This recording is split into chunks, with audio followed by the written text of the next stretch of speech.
the Sahara Desert, one of the harshest climates in the world. A huge expanse of unforgiving rock, scrub and sand, the size of Europe.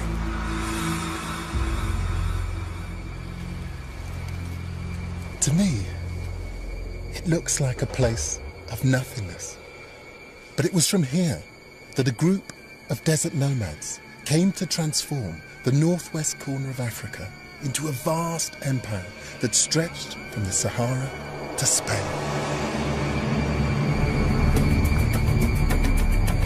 What started with one man's mission grew into a kingdom which lasted for centuries. Its rulers generated tremendous wealth, created great architecture, and promoted sophisticated ideas in an ordered society. They were called the Berber, and they changed this part of Africa forever. We know less about Africa's past than almost anywhere else on Earth. But the scarcity of written records doesn't mean Africa lacks history. It's found in artifacts, culture, and the traditions of the people. In this series, I'm exploring some of the richest and most vibrant histories in the world. I'm here in Morocco to explore how a small collection of Berber nomads created a vast kingdom out of nothing, and how the very forces that created that kingdom ultimately helped to destroy it.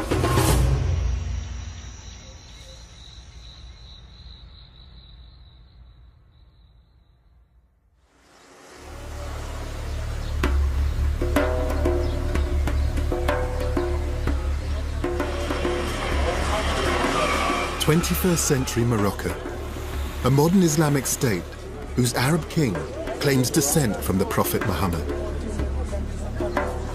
He rules over a country with a culture and a history as diverse as its landscape. Morocco has coasts that face the Atlantic and the Mediterranean Sea, snow-covered mountains almost as high as the Alps, and the bone-dry fringes of the Sahara Desert.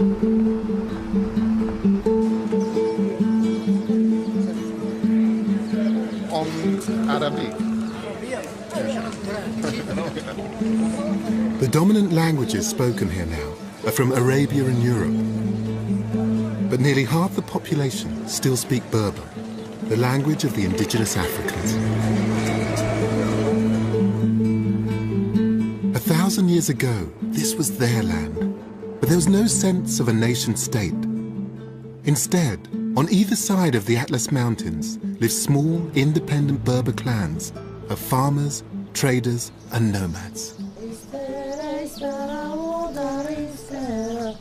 These people were Muslim,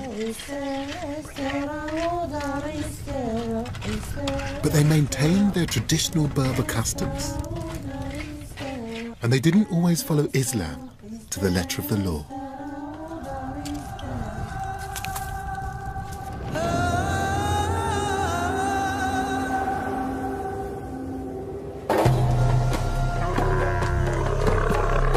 But in the mid-11th century, one man changed everything. A Berber who'd studied the Quran and had become a charismatic, fiery preacher. Idealistic and uncompromising, he had a clear mission to change his fellow Berbers into proper Muslims, schooled in the strict fundamentals of their religion. His name was Abdullah ibn Yassin, and his travels to Islamic centers of learning had left him a student of a strict legalistic interpretation of the Quran. He started his mission in the Western Sahara, where he pulled together an alliance of tribes and appointed himself as spiritual leader. In so doing, he started a series of events that completely transformed Northwest Africa. In the year 1054, he led an army of thousands of nomads and headed for Sijil Masa, then a major trading post on the edge of the Sahara and one of the most important cities in Africa. Ibn Yassin and his followers were called Almoravids, from a phrase meaning those bound together in the cause of God. They were determined to bind everyone to the cause. They had one simple mission: jihad.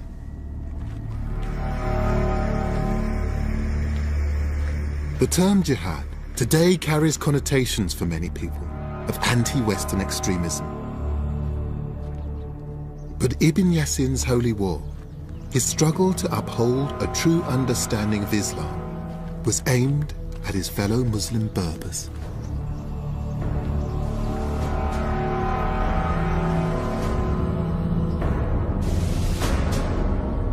This spectacular ruin is now all that's left of Sijil Masa, a city of well over 50,000 people, built in the middle of one of the biggest oases in Africa.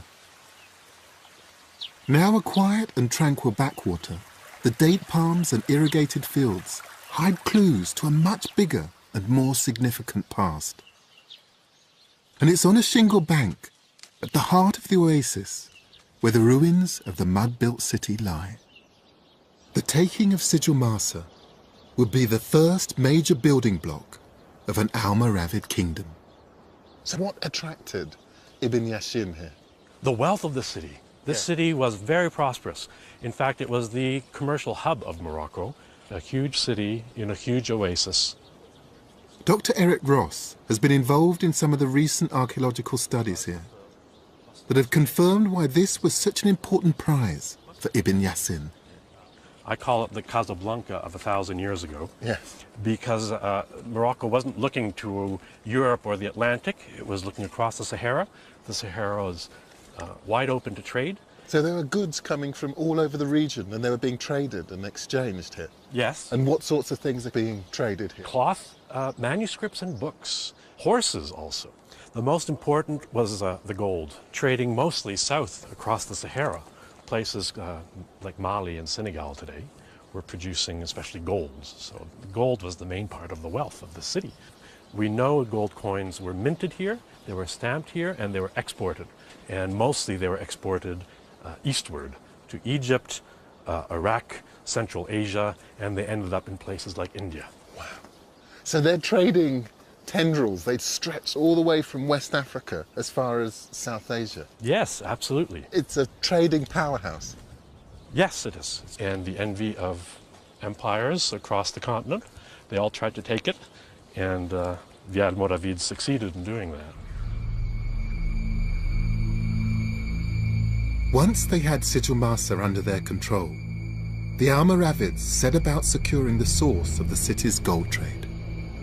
They crossed 1,000 miles back to the opposite side of the Sahara and seized the trading town of Oudakhost.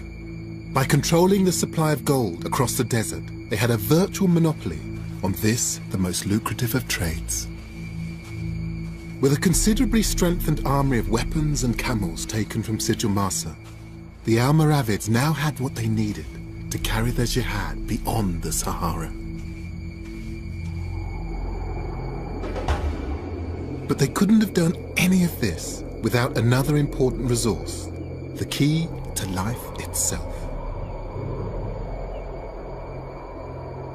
Water sustains everything in this harsh climate, and the Berbers had the know-how to find and to move it under the desert.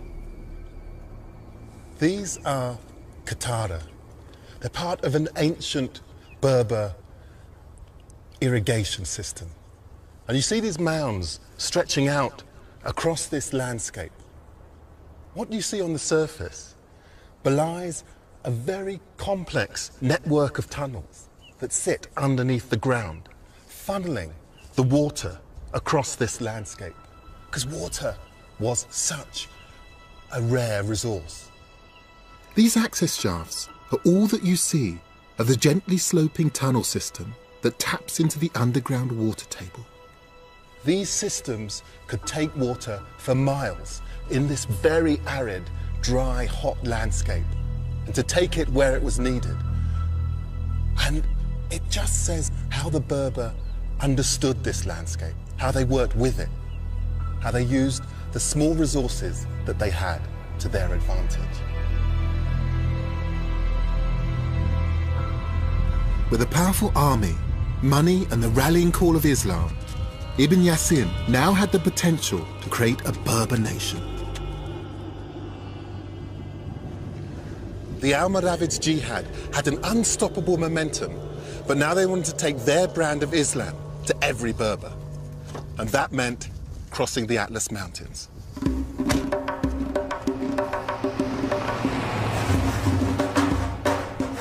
The high Atlas Mountains rise to over 13,500 feet, and they form a natural divide between the desert and the more fertile and populous lands on the other side. But these were dangerous times, and this was a perilous area to be traveling through.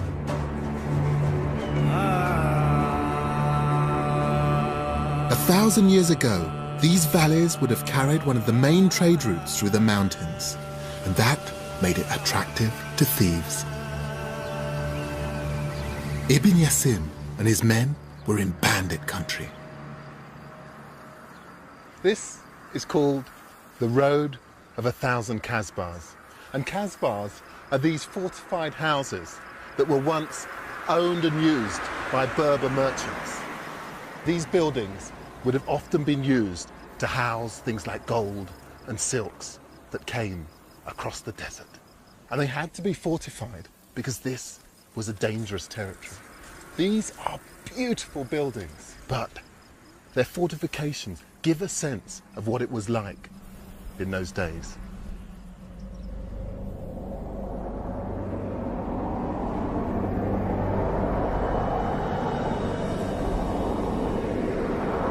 The Almoravid army traversed this hostile environment with 400 horsemen, 800 cameleers, and 2,000 foot soldiers. It was a treacherous journey in an alien landscape. 1,000 years ago, when Ibn Yassin and his army came up these passes to cross these mountains, they were entering completely new territory. They were desert warriors, and these mountains and everything beyond was a completely different environment to them. But they had a clear goal. To the northwest of the mountains lived the tribes of Berbers that the Almoravids considered to be heretics. In 1058, the first people to feel the force of Ibn Yassin's army were the rulers of Agmat, a small city nestling in a lush valley on the north side of the mountains. Agmat became the new headquarters from where the army took their jihad to the tribes nearby. But it's been difficult for historians to uncover what life was like in Agmat at the time, for one simple reason. No one knew where ancient Agmat was.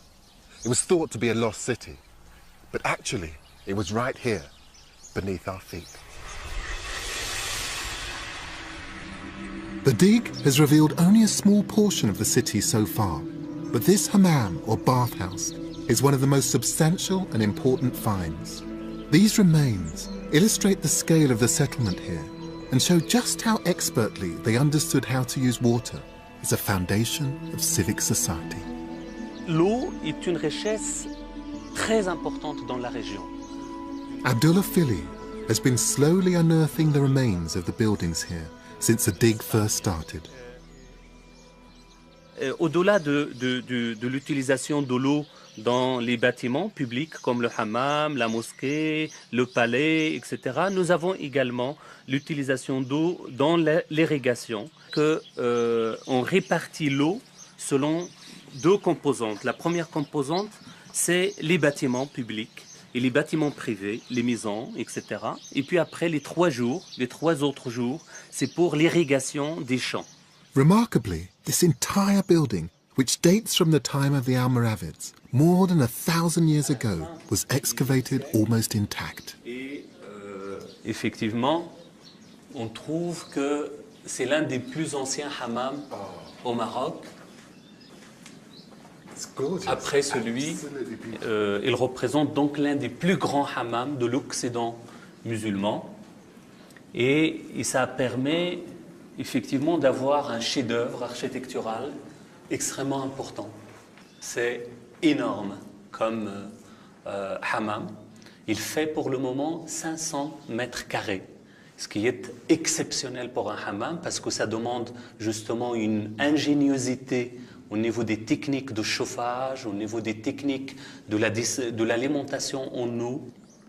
This is absolutely amazing. I'm used to seeing their earth-built buildings, but to see this kind of stone and mortar construction, but also the water engineering, this is real innovation. It's so exciting. There was hot and cold running water. The temperature of the 3 rooms increased the nearer they were to the huge fires that heated the water as it came into the hammam. This was civilized living. C'est pour ça que la question de l'eau est vraiment centrale pour le fonctionnement d'un bâtiment aussi important, car il permet la purification des gens. Les gens viennent ici se purifier, par exemple, 1 fois par semaine, 1 fois toutes les 2 semaines, etc., pour se reposer, parce que le hammam, avec le système de chaleur, ça permet de reposer les corps et aussi parfois les esprits.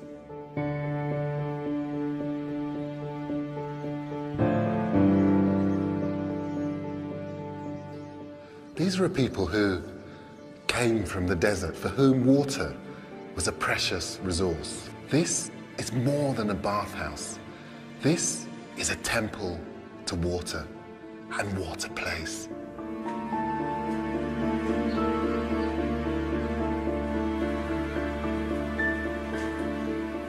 The Almoravids were beginning to appreciate city life, but there was a problem. For desert nomads, this city was just in the wrong place. Surrounded by mountains and hills on 3 sides, Agmat was not in a good defensive position. As people most suited to fighting in the open, it made them feel vulnerable. After little more than a decade, the Almoravids looked for a new home, a new base from where they could expand and take on even more territory and infidels. The Almoravids had the desert in their DNA, and they chose a flat, dry, open piece of land around 20 miles from the foothills of the Atlas Mountains. They pitched their tents and named their city after the Berber words, the land of God.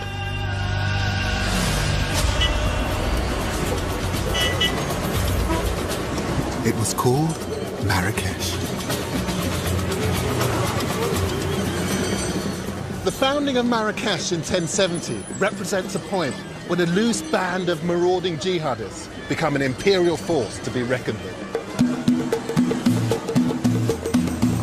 What began as a collection of tents rapidly became an established city. The Berbers who settled here were offered security in return for their taxes, and that paid for the further expansion of the Almoravids' territory. The movement seemed unstoppable. Even when Ibn Yassin died, while fighting Berber heretics, the holy enterprise continued unabated. After the death of the fiery preacher Ibn Yassin, a new man took charge of the jihad. His name was Yusuf ibn Tashfin, and he made a greater contribution to the dynasty than any other man. He turned a fledgling kingdom into an empire. While Ibn Yassin had been the spiritual leader who'd inspired the Almoravid movement and led it out of the desert, Ibn Tashfin would take the dynasty even further. It began with Marrakesh. Katara were dug to supply water to the growing population, and walls were built to surround it. The street that we are, Yes. it was made at this time. This street. And especially the walls we will see, the walls were made at this time. Former Minister of Education, Professor Mohammed Khanidri, knows Ibn Tashfin's city well. What sort of man was Ibn Tashfin? What was he like? Yes, Ibn Tashfin was a very high man, very courageous, and beautiful, handsome man. Beautiful, handsome. Yes, handsome. And he was especially very curious and very strong man. very strong man and has a big personality. And how did he change Marrakesh? He said that here we'll have a palace, here we'll have a commerce, here we will have an administration. And he make a very good plan, and he began to make construction of that, to realize. Really? Yes, yes. So he built these streets? And yeah, the street was made at this time, yeah. Just like as you see it now, with the commerce and with the sellers, the seller of everything, vegetables and also spices, and with colors, smells, and many smells, many colors. It was like that since long time, since the 11th century. So wandering around here, you still get a flavour of the days of Ibn Tashfin?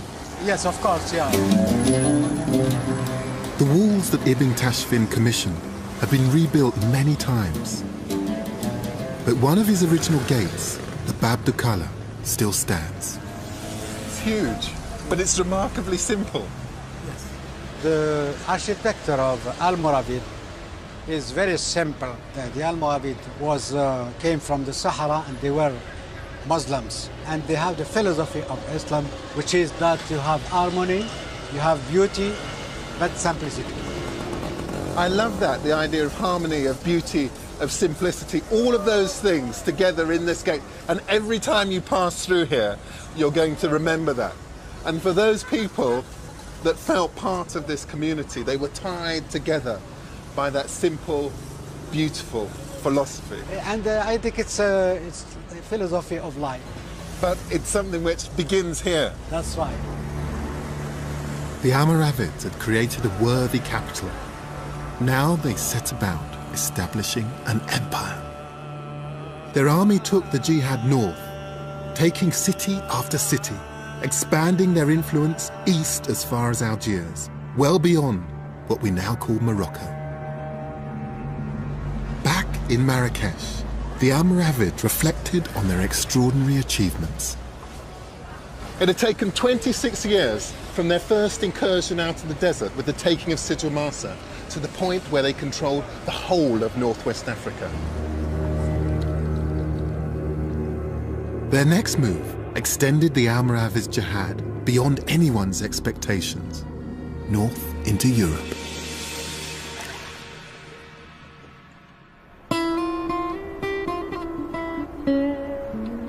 A parallel Islamic world had existed in Spain and Portugal since the early 8th century. It was called Al-Andalus, and it had flourished under the Caliph of Cordoba into a rich civilization of lavish palaces and elegant gardens.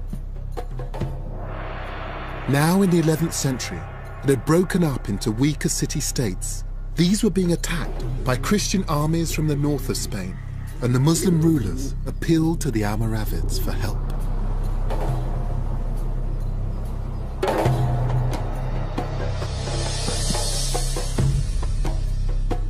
Yusuf ibn Tashfin helped repel the Christians, but he was disgusted at the decadence of the Muslim princes he'd agreed to help.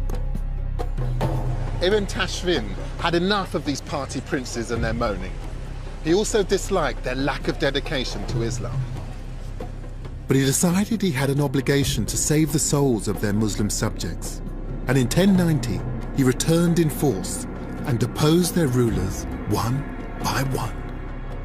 The Almoravids now ruled over a vast kingdom that reached from the Sahara to Spain and from Africa's Atlantic coast to Algeria.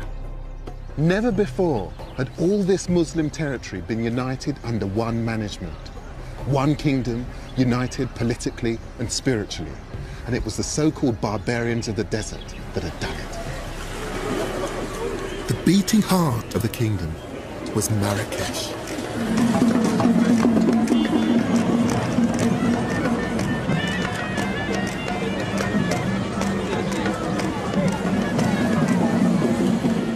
This was a place where people came to exchange stories, ideas.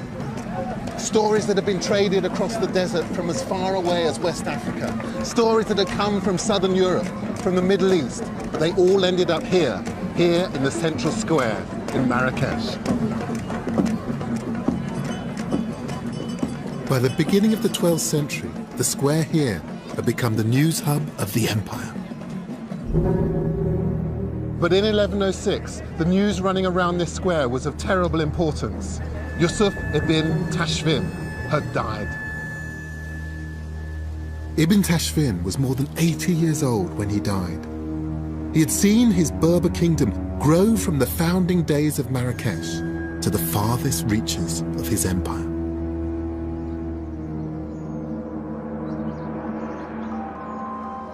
But now, the warrior king was dead, and the mantle of ruler of the Almoravids dynasty passed to Ibn Tashfin's 23-year-old son, and a very different era began. One of power and privilege. Ali was the first Almoravid leader not to have known the desert or its hardships. He knew the royal palace and its luxuries. At the time of his father's death, the royal treasury housed 13,000 boxes of silver and 5,400 boxes of minted gold. He was loaded. The new leader worked hard to make Marrakesh even more splendid, and he ordered a new palace to be built. It was part of a beautification plan for the city, which drew heavily on the architectural influences of Andalusia. It was thought that no buildings were left that could show us what Ali's grand vision might have looked like. Then, in 1952, buried under some outbuildings, they found this.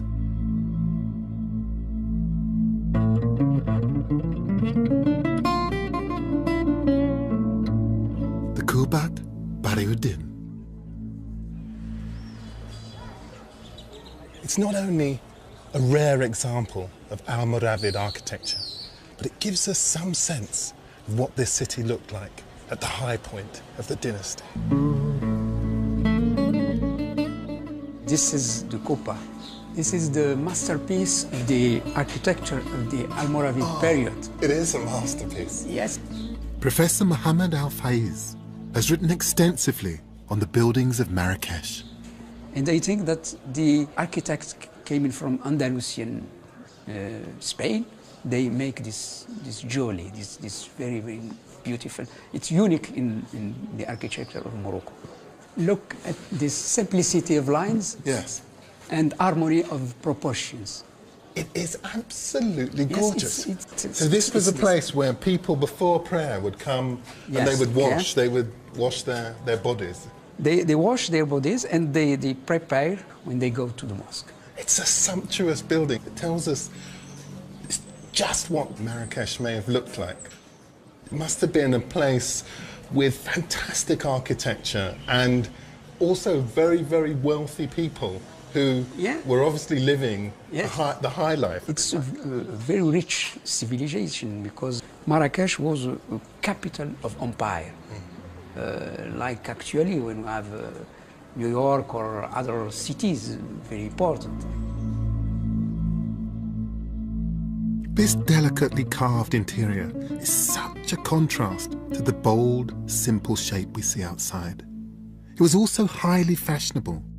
These wonderful scallop shell shapes were common in Andalusia, and this is the first time that they've been seen in Africa.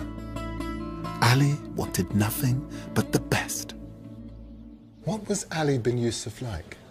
He's different from his father. He was a liberal man. I think that the reign of Ali bin Yusuf is very important because with him we have the development of architecture, of cultural humanities, poets, and it's not the same character of his father.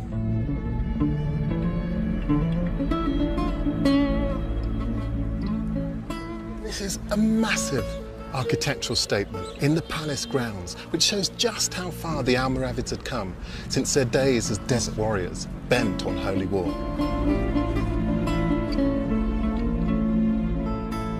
But while Ali beautified the Almoravid capital, the kingdom was starting to slip from his grasp.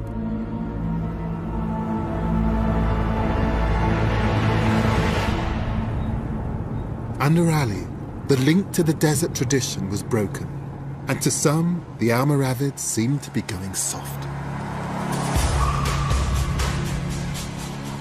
High in the mountains behind the city, a force even more powerful than the Almoravids was stirring. The fires of dissent were being stoked by rival Berbers holed up in the high Atlas Mountains.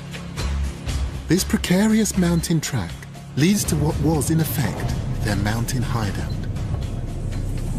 The Almoravids were never comfortable in the hills and mountains of the high Atlas, and whenever they tried to root out trouble, they were evaded, and there was plenty of trouble brewing.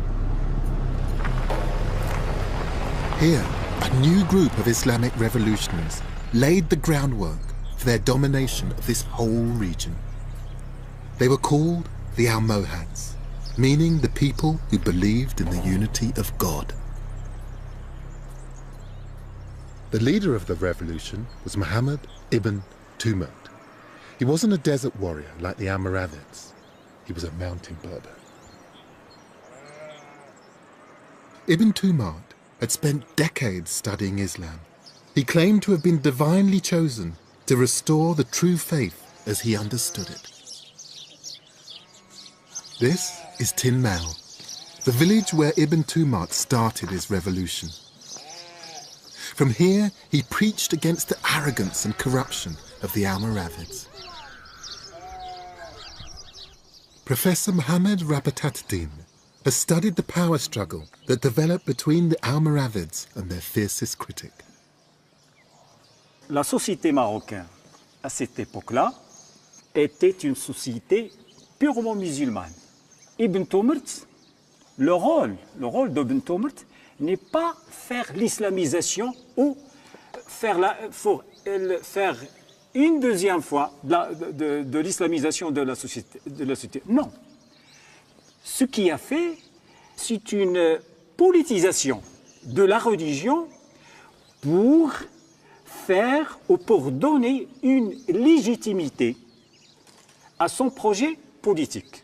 So your interpretation is that the religious manipulation of the text was something that Ibn Tumurt was spearheading as a way of changing regimes. Cet objectif donne aussi la création de la grande empire islamique dans la Méditerranée occidentale, qui est la dynastie ou l'empire almohad. So Ibn Tumurt wants to increase his political influence and then go down the mountain to attack Marrakech. Tin Mel est la base et le point de départ vers Marrakech. Ibn Tumurt undermined support for the Almoravids by questioning their interpretation of Islam, and therefore their claim to legitimate rule. And he goaded Ali bin Yusuf into combat. In 1130, the Battle of Words finally turned to war, and the army of the Almohads came out of the mountains to face the Almoravids and lay siege to their cities. It would be a long campaign.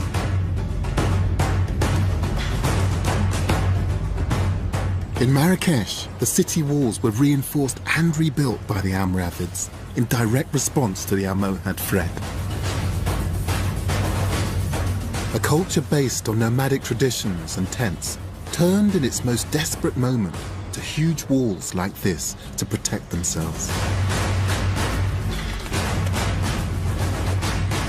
But their ancient belief that walls imprisoned rather than protected proved true as they became increasingly confined to the city.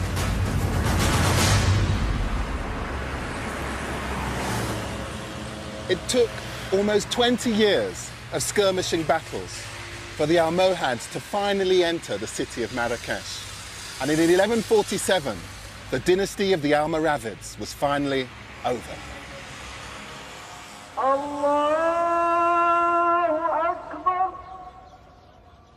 Once inside the city walls, the Almohads wanted to stamp their authority on the city, and they started by replacing the most significant of the Almoravids' buildings. This is the Kutubiyya Mosque, named after the Al-Kutubiyin, or the booksellers who used to ply their trade here. It's also Marrakesh's most important building.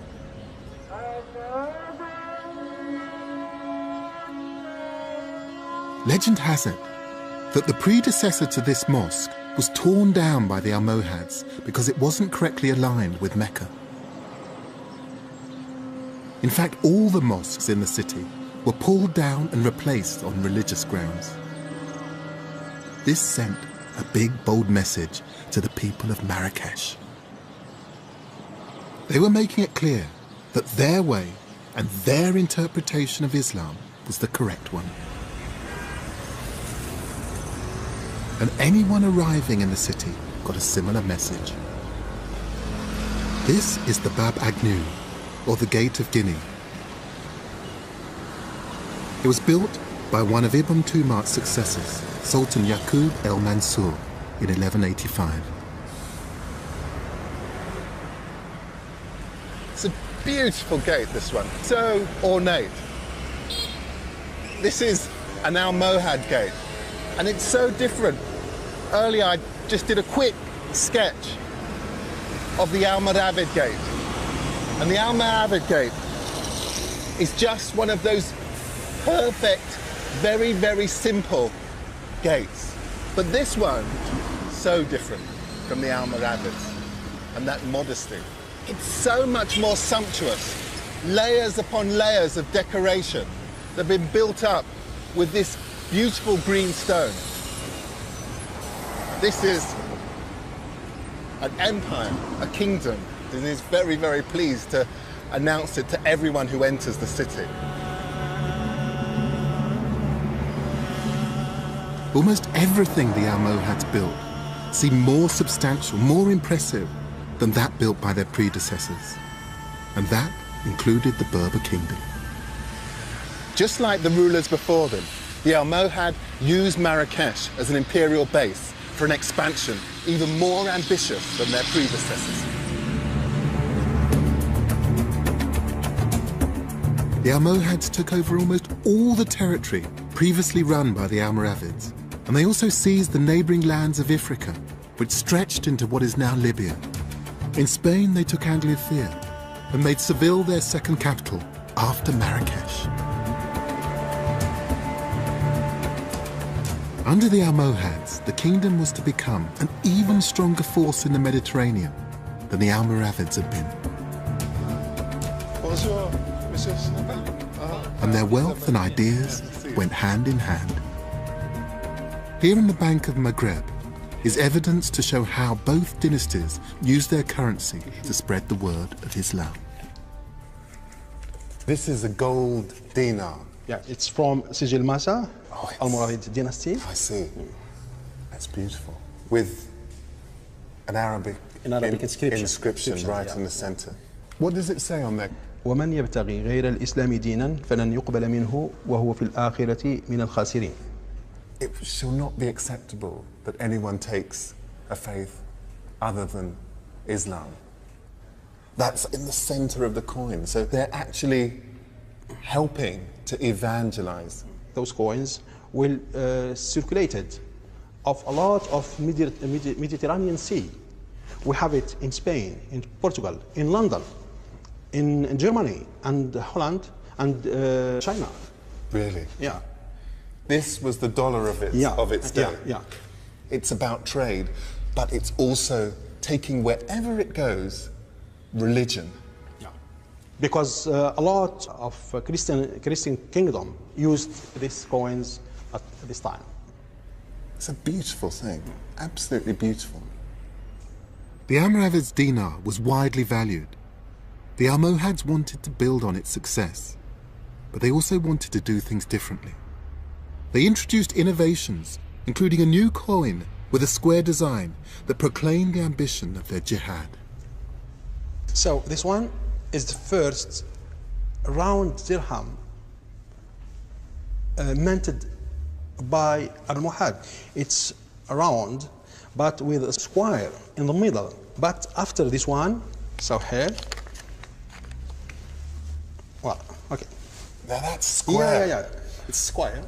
So they created these circular coins first with the square inscription in the center, and then they reduced them down just to these squares. Technically, in the mint of coins, it's easy to do sometimes the coins which is square. So these squares were much more efficient to be minted because there was much less wastage from a square sheet of silver. That's correct. And it's amazing that that's just a tiny thin wafer of silver, and yet it represents so much. These four sides were seen as being symbolic of the four sides of the kingdom. Yeah. Of the different directions. Directions. Looking eastward. Yeah. Eastward towards India, towards China. Looking north up toward Europe. Looking south towards the desert. And west towards new opportunities. But this is about an empire expanding. Yeah.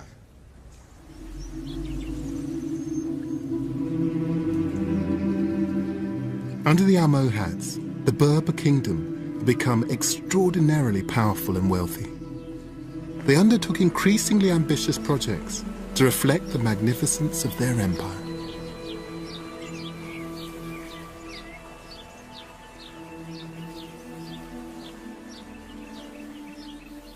These are the Agdal Gardens in the grounds of the royal palace in Marrakesh.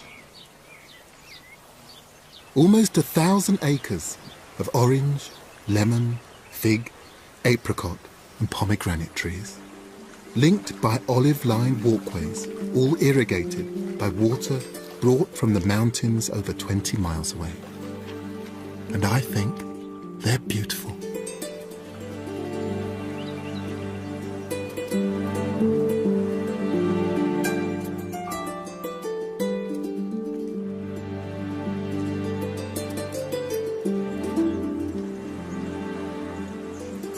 Gorgeous place. This is the Almohad using water in such a luxuriant way. I mean, this setting was meant to be a place in which you could come and reflect on this landscape. And what they're using are all the traditional constituent parts of Berber culture. You have here water, you have the palms, you have olives, you have fruit trees. These are things that they would have had in their oases. But what they're using them for here is for recreation and just simply for people to come and reflect on the beauty of Berber culture. And even today, hundreds of years on, who can doubt that they succeeded?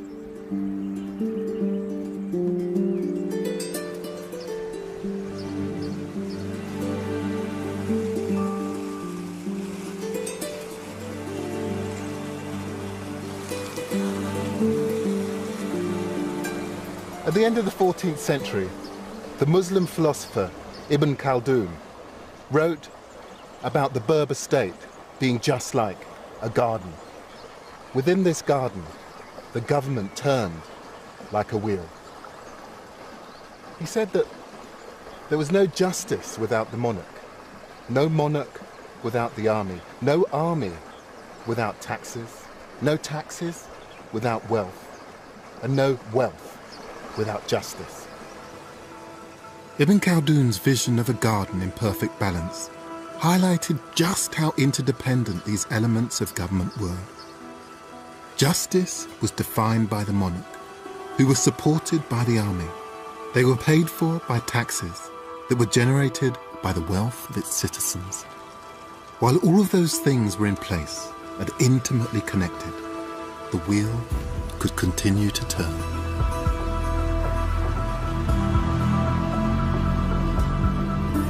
And 240 miles north of Marrakesh is a city that shows how well the system worked while it remained in perfect balance. Its Medina is probably the most complete medieval city centre in the world, a place that has changed little since the days of the Almohads. This is Fez, one of the great cities of the empire.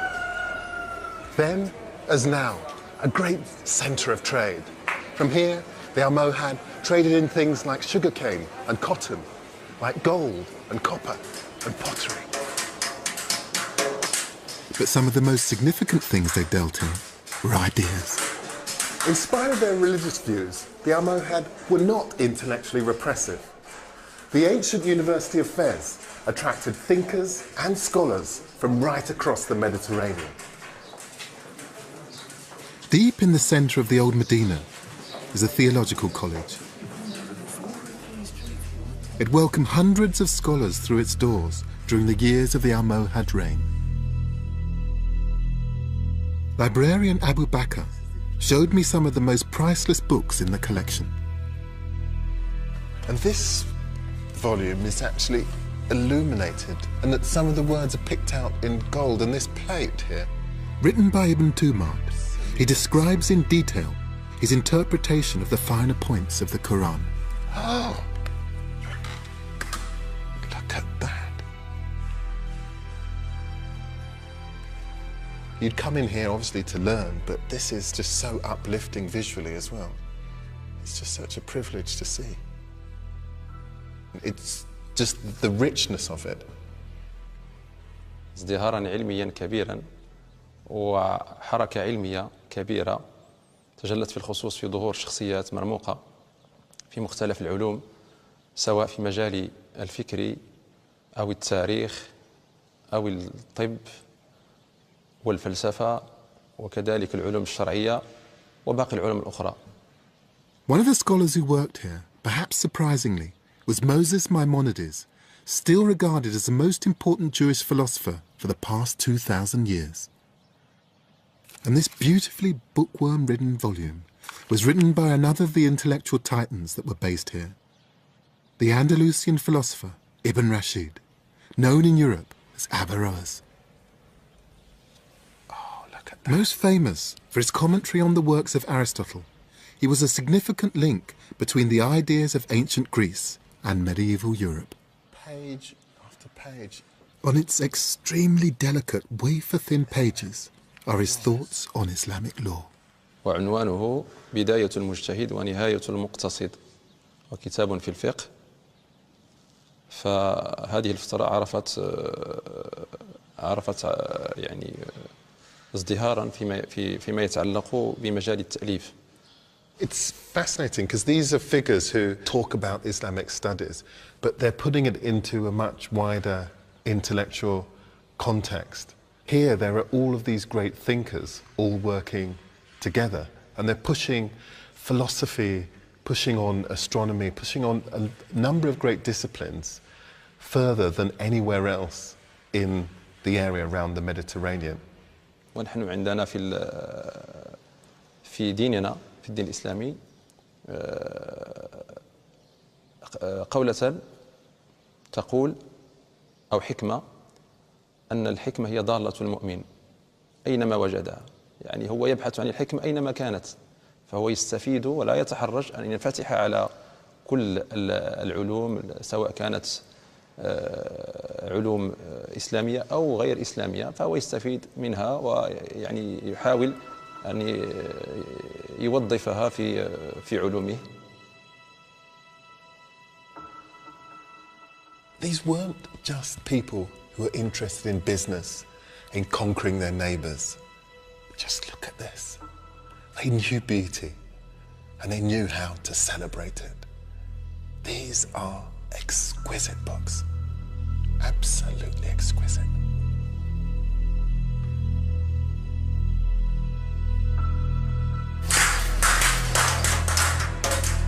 Directly outside the college, the atmosphere is peppered with the almost constant sound of hammering. The Medina is still a place of work. At the height of the Almohad Empire, Fez had 372 mills, 9,082 shops, 47 soap factories, and 188 pottery workshops. This wasn't so much as a market town as a centre of industry. And in one corner of the Medina is an ancient industry as old as the city itself.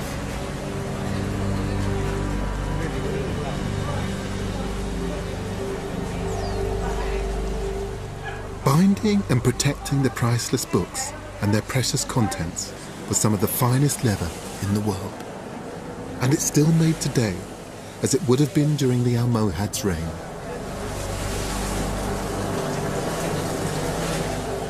The skins are first scraped free of hair and fat, then soaked in lime bars, before being softened in a mixture of guano and water. It's a process that is still remarkably natural. What do you actually use to dye?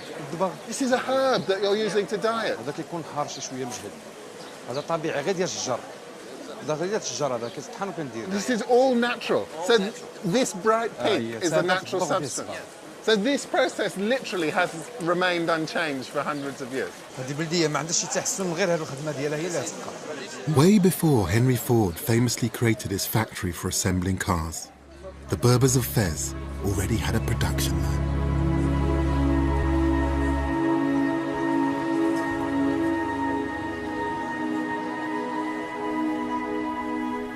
Intellectually and economically, the Almohads were in charge of an empire that ranked alongside the greatest of that time, anywhere in the world. This was the high point of the Berber kingdom, but controlling such a massive realm brought its own problems. By the end of the 12th century, this fort at Rabat overlooked an armada of ships at anchor. The Almohads controlled substantial amounts of the Atlantic and Mediterranean coast, and armies were being carried by sea to far-off battlegrounds. Seaports like Rabat had become crucial, and by the end of the 12th century, the Almohads' greatest ruler, Yaqub el-Mansur, developed the town into his military headquarters.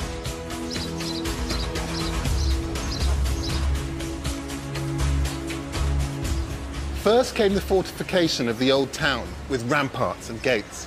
And then, in 1195, something really grand.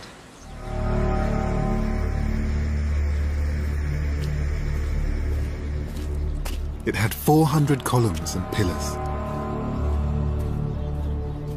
It was big enough to hold an entire army. And it would have been the largest mosque in the Islamic West, if not the entire Muslim world.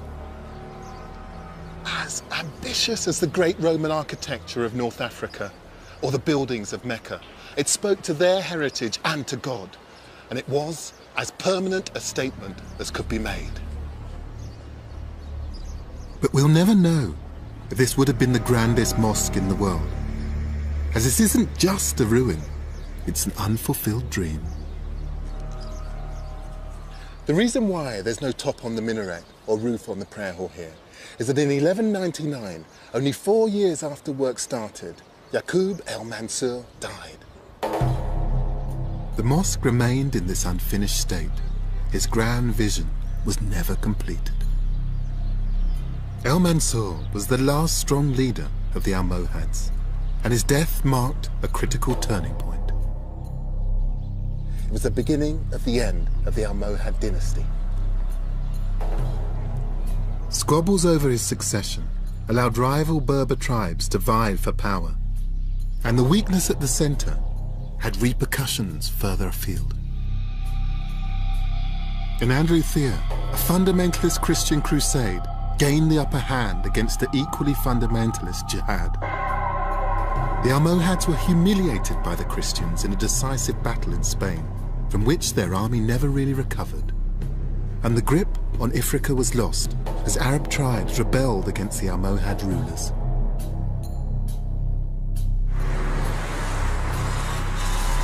Professor El Faiz has studied the factors that led to the decline of the Almohad's Berber kingdom. There are external factors. Almohad army facing the Christian army in Spain, they don't succeed. They lost also the control of the Mediterranean Sea. So on every front, things are collapsing in. Economic factors are very important in the explanation of the decline. They don't control the trade. There is no money, no budget to control population. Internally, They lose their tax revenue as local people begin to turn against them. The different ethnic groups then begin to fracture and fight against the regime. And gradually, the empire begins to disintegrate. It is that kind of, that wheel, that problem of one of those factors breaking down means that the whole empire then begins to fail. All these factors contribute in time to the collapse of this dynasty. In 1269, Almohad rule ended when a rival Berber dynasty seized power in Marrakesh. The collapse of the Almohad Empire didn't happen overnight. It happened over decades. But nothing that followed could come even close to what they had achieved. None of the Berber dynasties that succeeded the Almohads was powerful enough to rule North Africa. Attempts to return to the glory days of the Almohads failed.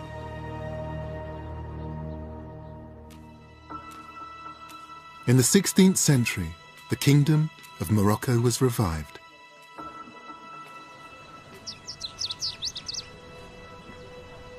But this vast palace was built by a different dynasty, claiming the right to rule as true interpreters of Islam. And these people saw themselves as Arabic, not Berber. The importance of Islam altered the identity of the kingdom. The same religious zeal that had brought the African Berbers an Islamic empire had ensured that it would be an Arab dynasty claiming direct descent to the Prophet Muhammad that would rule the kingdom that the Berber had created. An Arab dynasty is still in power today.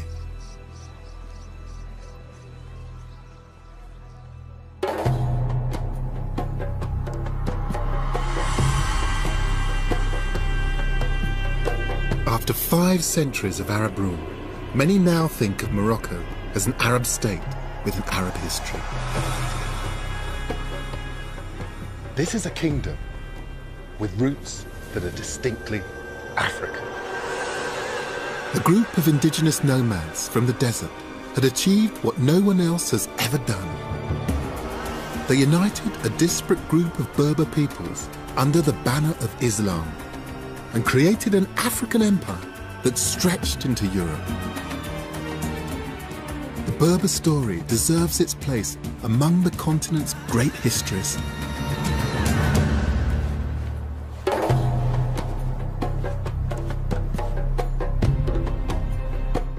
This Friday here on BBC HD, it's Baka, a cry from the rainforest, the story of a pygmy tribe undergoing change.